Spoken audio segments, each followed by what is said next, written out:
Господи, Исусе Христе, Сине Божий, помилуй меня грешного.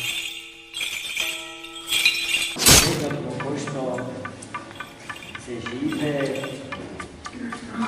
do načeličkata i nasilna smrt, na veliki prorok, preteča i krstitelj Hristov Jovan. Od druga strana pak njegovata smrt, cena što se plaća za spasenije toga svetog i rodot čovečki i ta cena svetitelj prorokot, prodromot i krstitelj Hristov ja dade dobrovoljno i soradnost. I od tuga proizlegува pak radostata dimenzija od današnjeg praznik, kako što gledate vo hristijanski život, vo životot na sekoj hristijanin i na sevkupната hristijanska zajednica na živi i konkretni ličnosti, tagata i radosta se isprepletuva. Tagata najčesto i prethodina radosta, no ta stavljiva koga pričina za radosta, poradi što vo asketskata teologija na svetite isihasti se upotrebuva pojmot harmolipi. Harmolipi li go prevede so tagovna radost ili taga što radost tvori. Така целиот наш живот е тоа во секој ден од нашиот живот имаме едното и другото и во тоа се состои духовната равнотежа на животот на една личност. Таму каде што имаме само радост без тага се стануваме пациенти на психиатриските клиники и таму каде што имаме само тага без радост, истиот случај. Тагата и радоста во равнотежа ја прават стабилноста и цврстината на личност. На денешен ден, браќа и сестри, одземен е животот на великиот пророк и претеча и крстител Христов. Причината за одземањето на животот е следна. Тогашниот цар на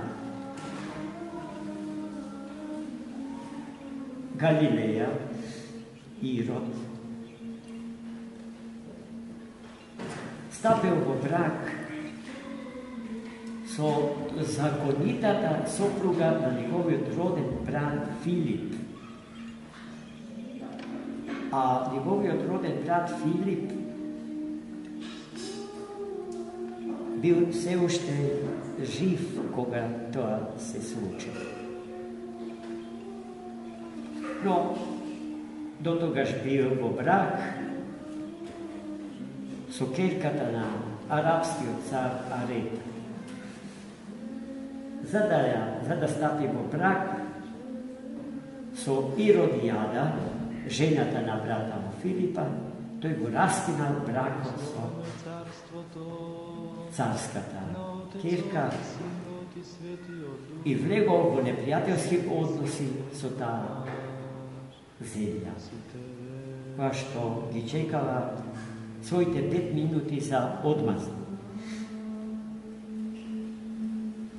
Светиот пророк Јован тој брак никогаш не го одобрил и го осудувал.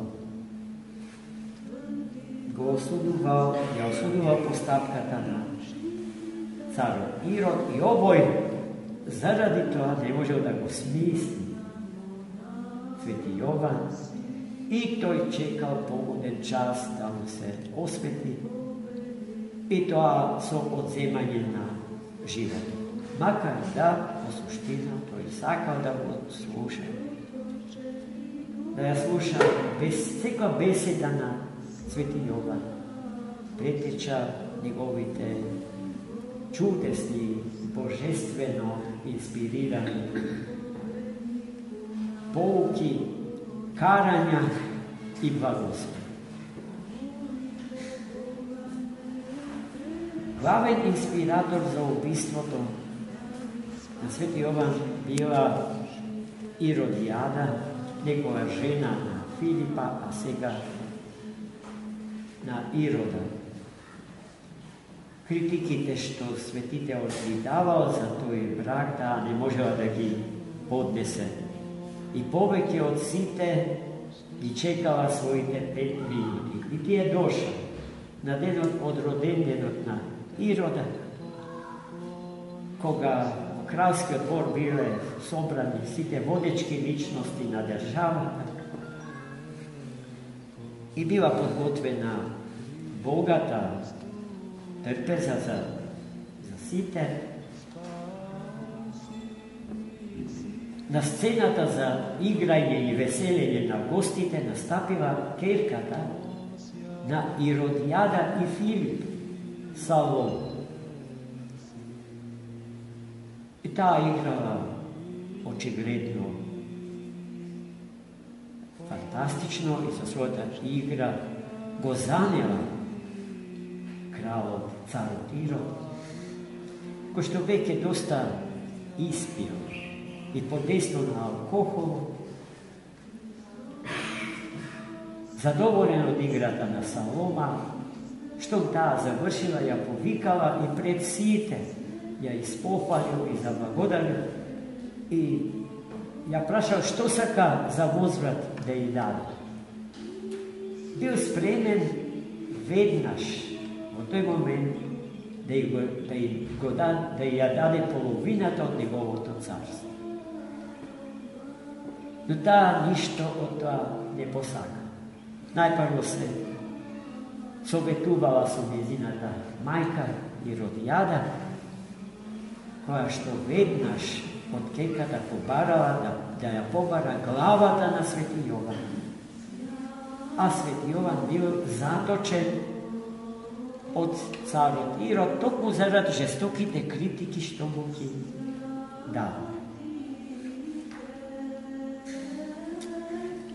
Koga go čul baranje, to Irod se s ne veseli. Ne mu bilo pravo, ama gordosta carska ne mu dala da go odreče zborot i vetuvanjem što go dala. Ispratil krvnik, bo zatvorska takelija, na prečisti od, najčisti od, najsvetiji od među mažite čovjek, da mu ja odseče glavu. I stavena na bljudo, činio, ja donesao i pred Iroda ja vraćao na Salonu. Tako se završio život na veliki od prorok i krstitelj Hristov. Međutim, životite na Irodijada, Irod i Saloma ne završile tuka i ne završile bleskavo. Tuku ušte potažno, pretažno i strašno, možem da kažem. Caro Tareta si ja vratil silata mokta i ja go zbrišao carstvo to na Iroda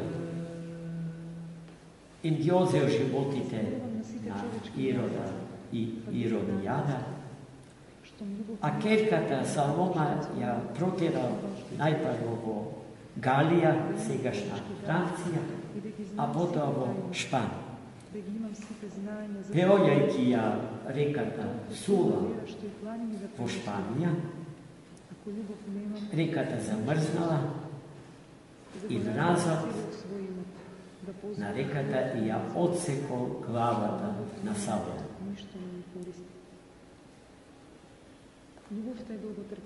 Гледајте, драги сестри, колко е важно да внимаваме како мислиме, како зборуваме, како гледаме со очите, како слушаме со ушите.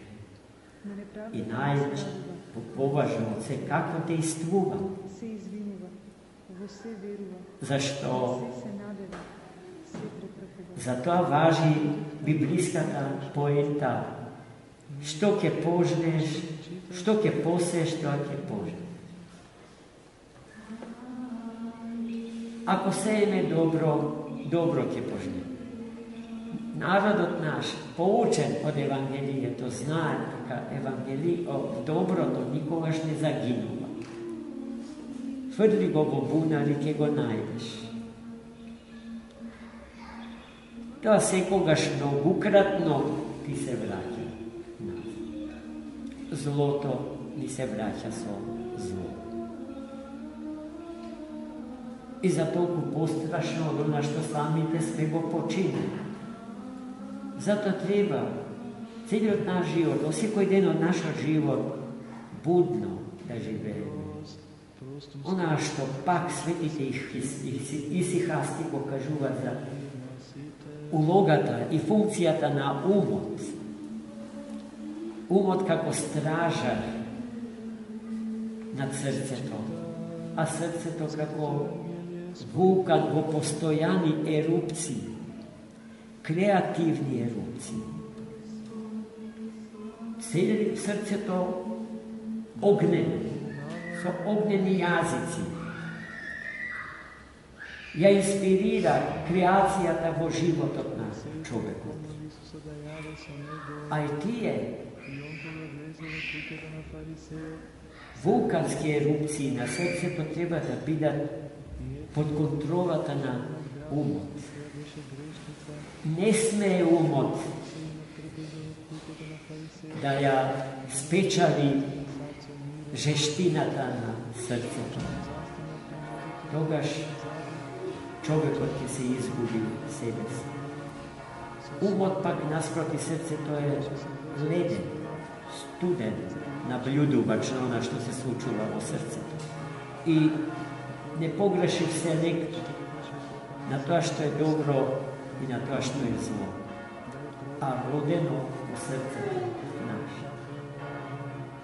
Исто така лошо би било срцето да ја прими температурата на умот, да се залеви, да остудени, да ја изгуби топлината своја.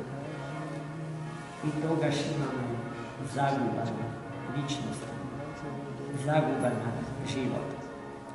Гледајте, се треба да се чува во совршена равнотежа.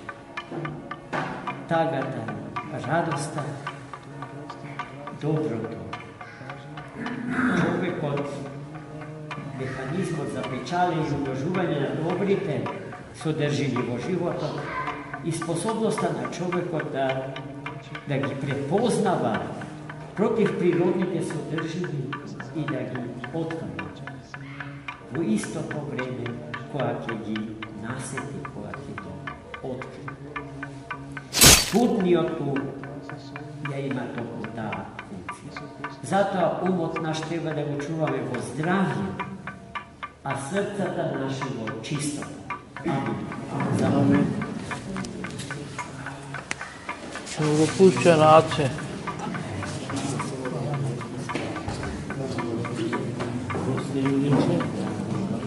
Да.